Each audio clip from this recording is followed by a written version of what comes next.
Here I have Nissan Ariya Nismo, and let me show you how to add user profile on the following car. So at the very beginning, let's start, for example, by using the home screen. Here you can open the settings icon right here. If you tap the settings, you've got access to a list of all settings. Let's here swipe to the left, and now you can choose here edit user. If you tap edit user, you can now choose here user profiles, the first option right here.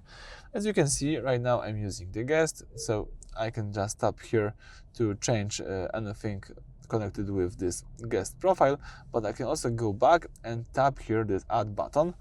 So now I can choose the name of this profile. For example, it could be user test. All right. Tap OK. You can change the icon, for example this one.